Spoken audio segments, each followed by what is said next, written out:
Hi friends, എല്ലാവർക്കും പുതിയൊരു വീഡിയോയിലേക്ക് സ്വാഗതം. ഇന്നത്തെ നമ്മുടെ റെസിപ്പി രാവിലെ ബ്രേക്ക്ഫാസ്റ്റായിട്ടോ അല്ലെങ്കിൽ വൈകിട്ട് ഡിന്നറിനോ ഒക്കെ തയ്യാറാക്കാൻ പറ്റുന്ന അടിപൊളി ഒരു റെസിപ്പിയാണ്. ഇത് വളരെ എളുപ്പമാണ് തയ്യാറാക്കാൻ. 5 മിനിറ്റ് പോലും വേണ്ട ഇത് തയ്യാറാക്കാൻ വേണ്ടിയിട്ട്. അപ്പോൾ ഇതിന് നമുക്ക് കറി കൂട്ടിയോ കറി ഇല്ലാതെയോ ഒക്കെ കഴിക്കാവുന്നതാണ്. എങ്ങനെയായാലും നല്ല ടേസ്റ്റ് ആയിരിക്കും. അപ്പോൾ നമുക്ക് എങ്ങനെയാണ് തയ്യാറാക്കുന്നതെന്ന് നോക്കാം. അപ്പോൾ അതിന് വേണ്ടിയിട്ട് ആദ്യം തന്നെ ഒരു മിക്സിയുടെ ജാറിലേക്ക് 1 കപ്പ് അളവിൽ ഗോതമ്പ് പൊടിയാണ് ഞാനിവിടെ ഇട്ട് കൊടുക്കുന്നത്. നിങ്ങൾക്ക് ഇതേ അളവിൽ മൈദാമാവ് എടുക്കാവുന്നതാണ്. 1/2 ടീസ്പൂൺ ഉപ്പ് ചേർത്ത് കൊടുക്കാം.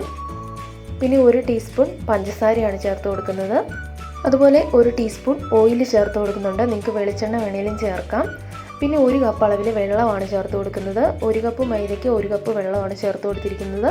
ഇനി നമുക്ക് നന്നായിട്ടൊന്ന് അടിച്ചെടുക്കാം. അപ്പോൾ ഇത് നല്ല സ്മൂത്തായിട്ട് നന്നായിട്ടൊന്ന് അടിച്ചെടുത്തിട്ടുണ്ട്. ഇത് പെട്ടെന്ന് തന്നെ നമുക്കിതുപോലെ അടിച്ചെടുക്കാവുന്നതാണ്. ഇതിലേക്ക് ഞാനൊരു നുള്ള് മഞ്ഞൾപ്പൊടി ചേർത്ത് കൊടുക്കുന്നുണ്ട്. പിന്നെ ഇതിലേക്ക് ചേർത്ത് കൊടുക്കുന്നത് 2 കോഴിമുട്ടയാണ്. അത് ഞാനൊന്ന് പൊട്ടിച്ചൊഴിച്ചെടുത്തിട്ടുണ്ട്. മുട്ടയും കൂടെ ചേർത്ത് കൊടുത്തു കഴിഞ്ഞാൽ നമുക്കിതുപോലെ ഒരു സ്പൂണോ ഫോർക്കോ എന്തെങ്കിലും വെച്ചിട്ട് നന്നായിട്ട് ഇതുപോലെ ഒന്ന് ബീറ്റ് ചെയ്തെടുക്കാം. ആ മുട്ടയൊക്കെ നന്നായിട്ടൊന്ന് ബീറ്റ് ചെയ്തെടുക്കണം. മുട്ട നമ്മൾ ആദ്യം മിക്സിയിലിട്ട് അടിക്കാനായിട്ട് പാടില്ല, ഈ ഒരു സമയത്തേ ചേർത്ത് കൊടുക്കാവുള്ളൂ. അപ്പോൾ ഇതാണ് നമ്മുടെ മാവിൻ്റെ പരുവം. ഇതുപോലെ നല്ല ലൂസായിട്ടുള്ളൊരു പരുവമാണ് വേണ്ടത്. ഇനി ഒരു പാൻ വെച്ച് കൊടുത്താൽ നന്നായിട്ട് ചൂടായിട്ട് വന്നു കഴിയുമ്പോൾ ഇതുപോലെ ഒരു 1/4 തവി മാവ് നമുക്ക് ഒഴിച്ചു കൊടുക്കാം. ഇതിങ്ങനെ നല്ല ലൂസായിട്ടുള്ള ഒരു ബാറ്റർ ആയതുകൊണ്ട് നമ്മളിത് പരത്തി കൊടുക്കേണ്ട കാര്യമൊന്നുമില്ല. ജസ്റ്റ് ഇതുപോലെ ഒന്ന് ചുറ്റിച്ച് കൊടുത്താൽ മതി. അപ്പോൾ ഇതാ ഇതുപോലെ ഹോൾസൊക്കെ വരാനായിട്ട് തുടങ്ങും. ഫ്ലെയിം എപ്പോഴും മീഡിയം ഫ്ലെയിമിൽ തന്നെ വെക്കണം, കൂട്ടി വയ്ക്കാൻ പാടില്ല. അപ്പോൾ ഒരു വശം ഇതുപോലെ ഒന്ന് ആയി വന്നു കഴിയുമ്പോൾ നമുക്കിതൊന്ന് മറിച്ചിട്ട് കൊടുക്കാം. അങ്ങനെ 2 വശവും തിരിച്ച് മറിച്ചിട്ട് കൊടുക്കണം. പിന്നെ ഞാനിതുപോലെ കുറച്ച് ഓയിലൊന്ന് ബ്രഷ് ചെയ്ത് കൊടുക്കുന്നുണ്ട്. ഒരുപാടൊന്നും വേണ്ട, വളരെ കുറച്ച് മാത്രം മതി. നടുഭാഗമൊക്കെ ചെറുതായിട്ടൊന്ന് പൊന്തിയൊക്കെ വരും, ഒരുപാട് പൊന്തി വരില്ല, എന്നാലും നല്ല സോഫ്റ്റ് ആയിരിക്കും.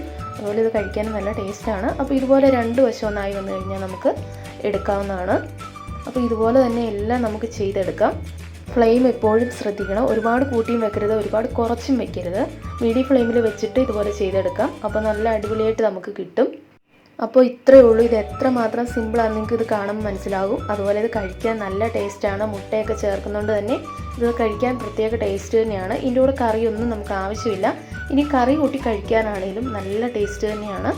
അപ്പോൾ ഈ ഒരു റെസിപ്പി നിങ്ങൾക്ക് ഇഷ്ടമായിട്ടുണ്ടെങ്കിൽ ലൈക്ക് ചെയ്യാൻ മറക്കണ്ട. അതുപോലെ നമ്മുടെ ചാനൽ ആരെങ്കിലും സബ്സ്ക്രൈബ് ചെയ്യാതെ കാണുന്നുണ്ടെങ്കിൽ ഒന്ന് സബ്സ്ക്രൈബ് ചെയ്യാൻ കൂടി മറക്കണ്ട. അപ്പോൾ നമുക്ക് നെക്സ്റ്റ് വീഡിയോ ആയിട്ട് വീണ്ടും കാണാം. താങ്ക്